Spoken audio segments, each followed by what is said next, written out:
Sa Showbiz Saksi, star-studded ang premiere ng Tik-Tik, The Aswang Chronicles sa isang mall sa Mandaluyong. Kabilang sa mga nagpaningning sa okasyon ay ang mga bida ng pelikula na sina Dingdong Dantes at Lovie Po. Saksi si Kata Tibayan. Sorry na nga ako sa'yo. Yan, hanggang sorry ka lang naman eh. Makapanindig balahibo ang bawat eksena ng sinasabing pinakamalaki at pinakaabangang horror movie ng taong ito. Patulang ko na talaga to Bakit mo? Ha? Ang Tik-Tik, The Aswang Chronicles. Sa red carpet pa lang, kita sa pagrampa ng cast at crew ang pagiging proud sa pinaghirapang pelikula. Kabilang sa mga dumalo sa premiere, sina LJ Reyes, Ramon Bautista, Joey Marquez, Janice de Belen, Roy Vinson, at syempre, ang mga bidang sina Dingdong Dantes at Lovie Po.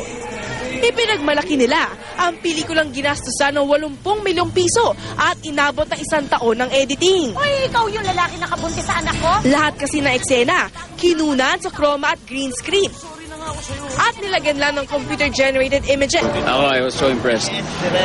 Bawat may highlight pero what we're presenting here is something very Filipino. I'm so proud of everybody dahil nga it's a step forward. Everybody took a risk and it's all worth it. Present din ang producer na si Dondon Monteverde, Direk Eric Mati at GMA Films President Annette Gozon Abroga. I think this will be a groundbreaking movie for Philippine cinema. So I'm very excited for Wednesday. Sana mapanood to ng lahat kasi talagang kakaiba to. It's the first movie na ganito yung pagkagawa. Sa gitna ng premiere, sinurpresa si Dingdong Dantes ng kasintahang si Marian Rivera na may pasalubong pang good luck kiss.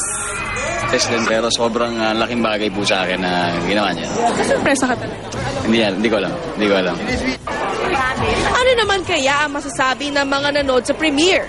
Ang ganda-ganda, may part 2 pa. Ulitin! Maganda! Sobrang ganda ng movie and nakaka-proud na tayo mga Pilipino kaya makagawa ng ganitong klaseng pelikula.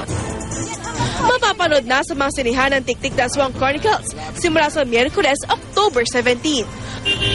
Ako si Kata Tibay ng inyong naging saksi.